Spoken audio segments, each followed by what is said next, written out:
Welcome to the historic Havelock sub.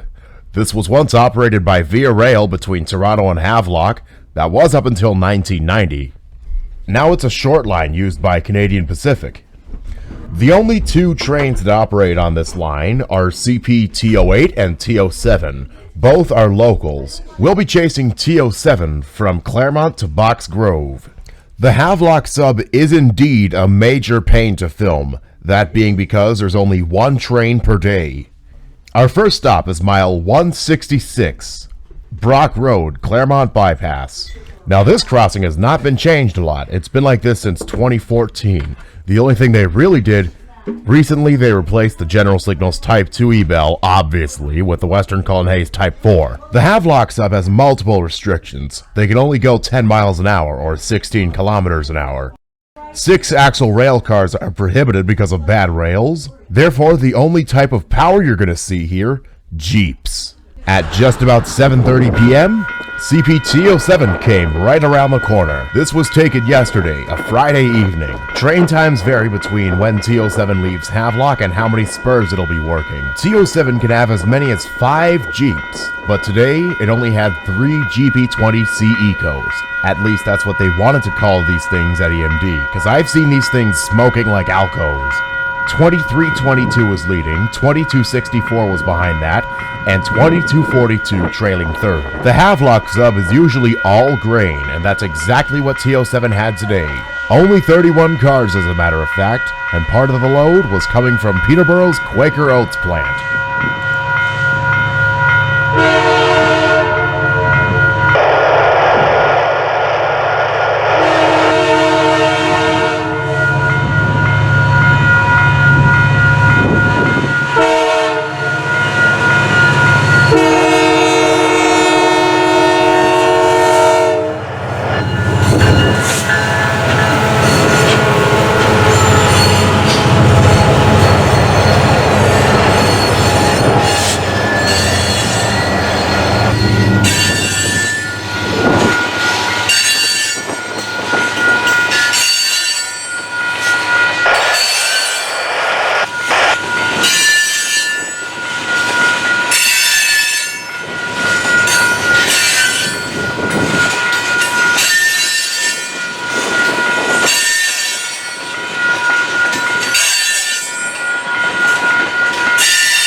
Okay, stop number 2 is mile 172.5, York-Durham line. It's got the same setup, except I think that's a General Signals Type 3 up there. Much to my surprise, it was not. But let's talk about the York-Durham line crossing for a bit. Before 2016, this was quite a rare sight actually. But up there, that's a Union Switch and Signals teardrop bell. Unfortunately, that got replaced in 2016 by Western Cullen Hayes. But that bell was also short-lived, because in 2017-2018, when CP started upgrading crossing signals, that bell got replaced with a late General Signals Type 2. If I'm not mistaken, they don't make the Type 2s anymore, they only make the Type 3s now. Anyway, back to the video. At 7:59 p.m., CP T07 came around the curve.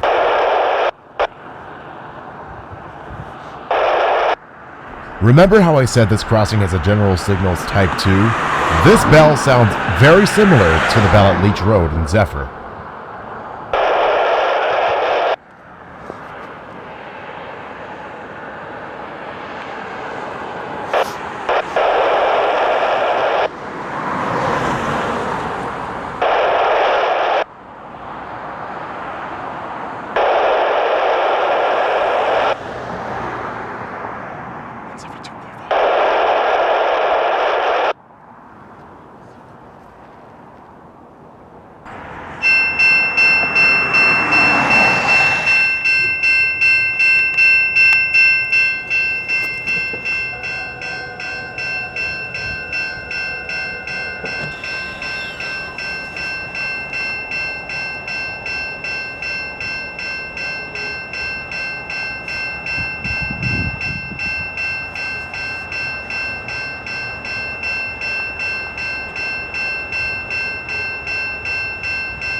2322's horn, that's a K3LB. It's a ripoff of an M3H.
Okay, this is going to be our last stop. This is Box Grove, Markham, Ontario.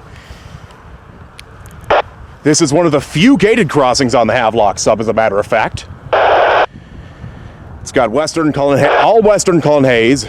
Only thing, general signals type 2 over there. And this crossing ain't that old either.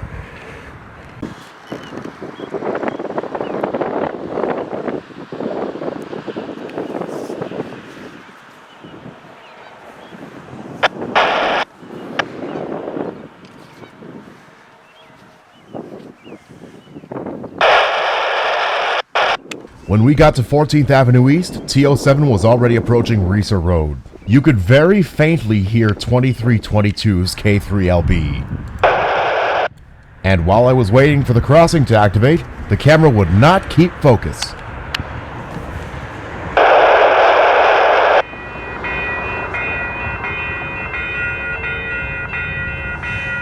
The dang camera won't focus.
off goes T07 to Agent Courtyard from Havelock.